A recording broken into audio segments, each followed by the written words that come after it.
Chelik Chav Gimel, volume 23, the second Sicha for Shavuos. This Sicha will discuss the halacha that obligates one to eat and drink on the festival of Shavuos, and forbids one to fast under any circumstance, even a tainis cholam, which would otherwise be permitted under certain circumstances on Shabbos and Yontif, on the other Yomim Tovim.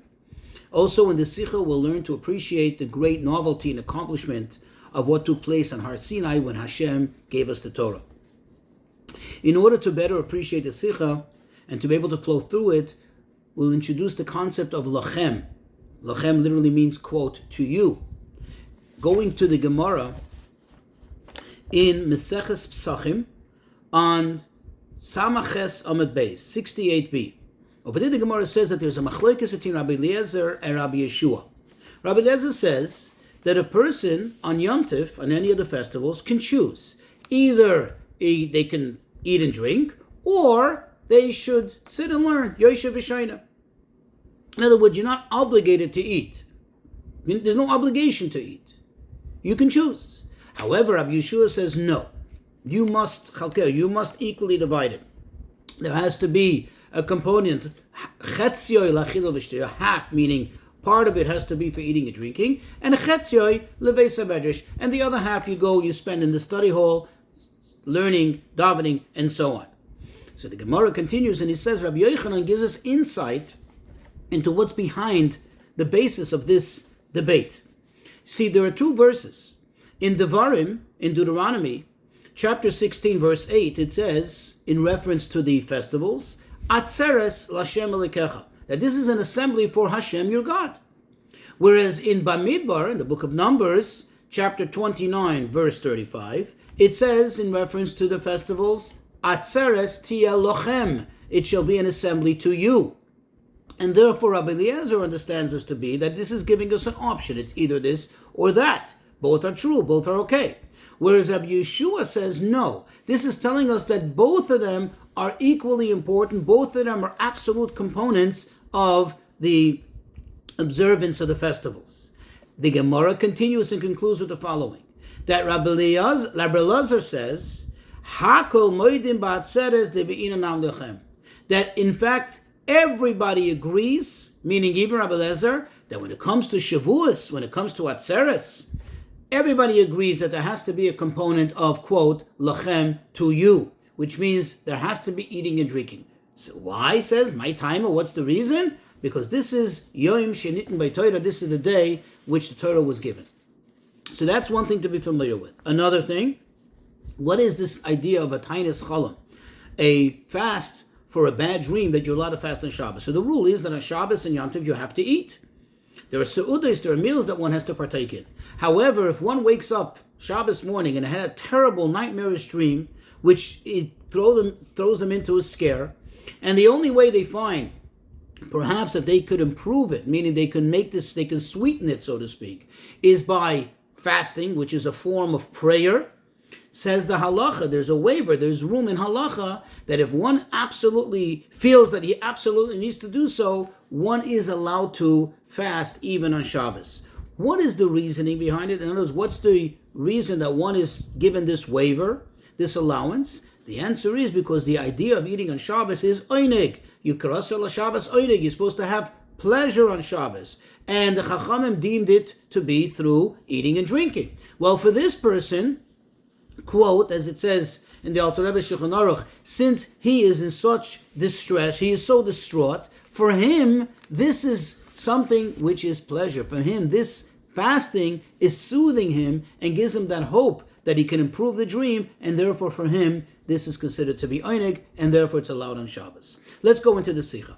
So, the Chag HaShavuos, the festival of Shavuos, is distinguished from all and different than all the other festivals. How so? In the fact, as we quoted before from the Gemara, that Hakol Moedim, everybody agrees, everybody concurs that on Shavuos, you have to have the component of lochem. It has to be to you, you have to eat and drink. Which means that all the festivals, there is a debate whether you need to absolutely eat or not. But on Shavuos, everybody agrees that you have to eat and drink. Why? This is to express your joy in the fact and to show that you're happy about, you're content with the fact that Hashem gave the Torah to us Jewish people. Now, in actuality, the halacha is that on all the festivals there has to be lochem, meaning on Sukkot, on Pesach, you have to eat and you have to make a point to also have what we would call bodily pleasure. Yet, there's still a difference between Shavuos and the other festivals. In other words, Shavuos is still distinguished, even though the halacha is that on all festivals one must eat. How so?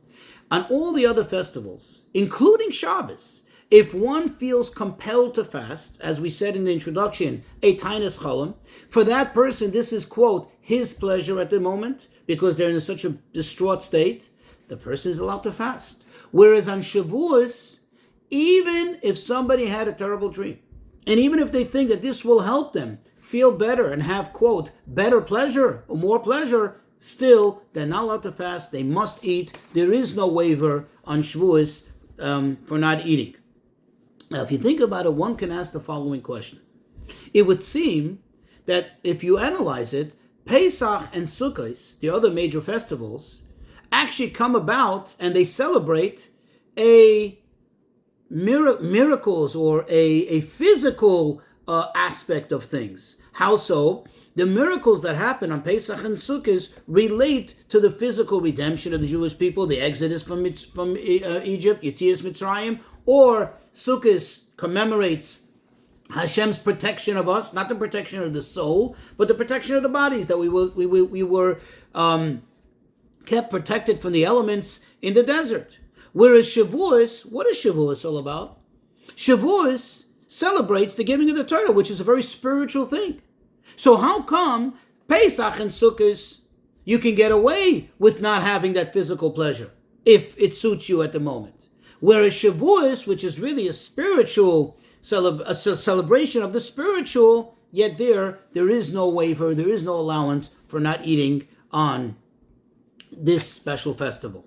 In order to understand this, says the Rebbe, we'll take a moment first to explain, to get a better appreciation of the general concept, the general idea, the geder of the obligation of having oineg on Shabbos and Yom Tov, having pleasure on Shabbos and Yom Tov. The main aspect, the core obligation of oineg on Shabbos and Yom Tov, as instituted by the sages, is through eating and drinking. To such a point, this goes so far, that the rule is that if somebody actually did fast on Shabbos and Yom Tov, in other words, somebody following the halacha, they had a tainas cholam. Remember, the halacha makes that special waiver. But yet, once you fasted that tainas cholam on Shabbos, you didn't eat it on Shabbos, you have to now fast another day, sometime during the week, in order to atone, in order to make up for the fact that you didn't eat on Shabbos and Yom Tov. In other words, in the one hand, you will give him that waiver, but in the other hand, there is something deficient. There is something wrong with the fact that this person didn't eat on Shabbos Yom Tov. And this brings out the point that the ikar ha'onig of Shabbos Yom Tov, the mainstay of the pleasure, quote unquote, of Shabbos Yom Tov is through food. Moreover, there's only the waiver, the allowance to fast on Shabbos Yom Tov is only in specifically a tainas cholam, a tainas for a bad dream, or if somebody just has a hard time eating, meaning that eating will bring him pain. Let's say somebody's extremely nauseous, or somebody's not feeling well, or if somebody, has been fasting for so long that changing the course and suddenly eating will actually do more bad to them, more harm to them than good, will make them feel uncomfortable. But otherwise, let's say, for example, if somebody wishes to fast for spiritual reasons, spiritual purposes, let's say to fast a fast of tshuva, that you're not allowed to do on Shabbos. That you cannot do on Shabbos. In other words, if it's a spiritual pleasure, you can't do. If somehow you can explain it as a physical pleasure, then you have that allowance. Now here's the question. Since the underlying basis for this whole thing that you have to eat, and I'm sorry, the whole thing that you're allowed to fast, the whole idea that you're allowed to fast in certain instances on Shabbos and Yom Tov is because, quote, of pleasure, this is your particular pleasure at the time, then the question is, why did the Chachamim establish all of this dafka specifically connected with and tied in with eating and drinking? In other words, why didn't they just establish that one needs to have oineg on Shabbos, pleasure on Shabbos, whatever the pleasure means to you. If for you it means to eat and drink, eat and drink. If it means for you to fast right now because you want to do tshuva, because you want to lift yourself up higher in the spiritual realms, and you feel you can achieve that, you can attain that through fasting, so be it. Why did they insist? Why did the sages insist that the oineg can be expressed, the pleasure can be expressed only through eating and drinking? The answer is as follows. Torah and mitzvahs were given to us. Who's us? Nishamas begufim. The souls as they are in the body. It wasn't given to the souls as they are in heaven, but as they are down here in body. And the fact is that the neshama itself, the soul itself, doesn't really need any correction. It doesn't really need any of this. Rather, why does the neshama come down to this world? In order to come into the body and to help elevate the body. And therefore, in other words, since it's all about the body, the whole focus of Torah and mitzvahs is about bringing the body and elevating it towards Hashem through the soul being in the body. What is the natural pleasure of everybody? Your typical body, most people, is through eating and drinking. And therefore, the Torah establishes that the main way, the only way, or perhaps you can say the primary way in expressing oineg, pleasure, is through eating and drinking on Shabbos and Yom Tov. However, let's take, for example, a tinus of tshuva. Let's say somebody wants to fast to elevate themselves spiritually through tshuva. That is not a physical pleasure. That is a pleasure for the soul. That is a spiritual pleasure. And even if you would make the argument, no, that the body itself also enjoys it. The person is so refined, so elevated, that the body also enjoys fasting for tshuva. That is not true, because that's not natural for the body. That is almost like imposed on the body, either through coercion or through avodah, through dominance over the body. But it isn't natural to your typical body that it should enjoy not eating. A body enjoys eating. And therefore, you're not allowed to fast on a Shabbos and a Yom Tov for spiritual purposes like tshuva and so on. Now, as we said before, just to reemphasize, even a tinus chalam, even a fast of a bad dream, where here the body is involved, and the body wants to fast because the body feels scared about whatever it saw in the dream, even there's a waiver for it, there's allowance for it, but it's not optimal. And that's why after Shabbos you have to make it up by fasting again. Therefore, it could be suggested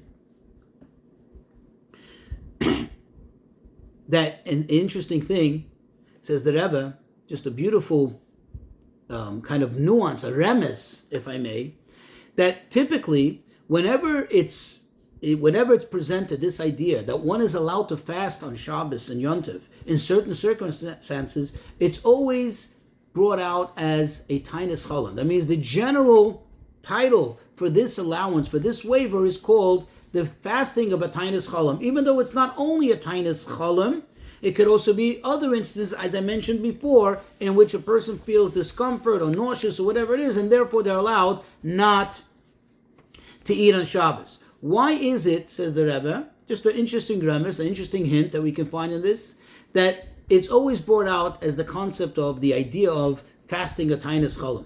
Says the Rebbe, the whole idea that the body does not want to properly fulfill the oineg of Shabbos as it's been established to the Chachamim to be through eating and drinking, this is already this is the idea of a dream. What is a dream? Think about it. A dream is being in a state removed from reality. If you think about it, when a person goes to sleep, what happens? Their cognitive brain goes to sleep. It's dormant. What's working? What's functioning? It's the imaginative part of the brain. And that's why we can have these weird dreams where two opposites can simultaneously seem to be right and fit in together when really it makes no sense. It doesn't make sense in real life. You can be in two different places in your dream, or you can jump from one end of the world to the other end of the world, because what's working is your imagination. But true reality is not ticking, is not working. So what is this? How do we apply this? The neshama, this is like a spiritual dream. The neshama, if it's in tune, and it should be in tune with what it really has to do, and that's really the true reality. It's the true reality is the neshama. The true reality is to do what Hashem wants to do. The true reality is when it comes to Shabbos and Yom Tov, and Hashem calls for to have oinek, to have pleasure, that's what you want to have. How could it be that the body should somewhat put up in opposition to it? The body should feel uncomfortable with it? Is because you're in a state of sleep, in a state of slumber. You're like in a dream state. The imagination is what's really working, meaning not the true reality. The true reality of the neshama, that is dormant, and therefore the person comes to a state where they don't want to eat, and they feel actually that they're going to have more pleasure in not eating on Shabbos Yom Tov than eating. Because if you think about it, how is it possible that a yid, even the body, should not want to comply, should not feel this urgency in falling into line exactly with halacha, exactly whatever the will is Hashem, that Hashem has for the yid.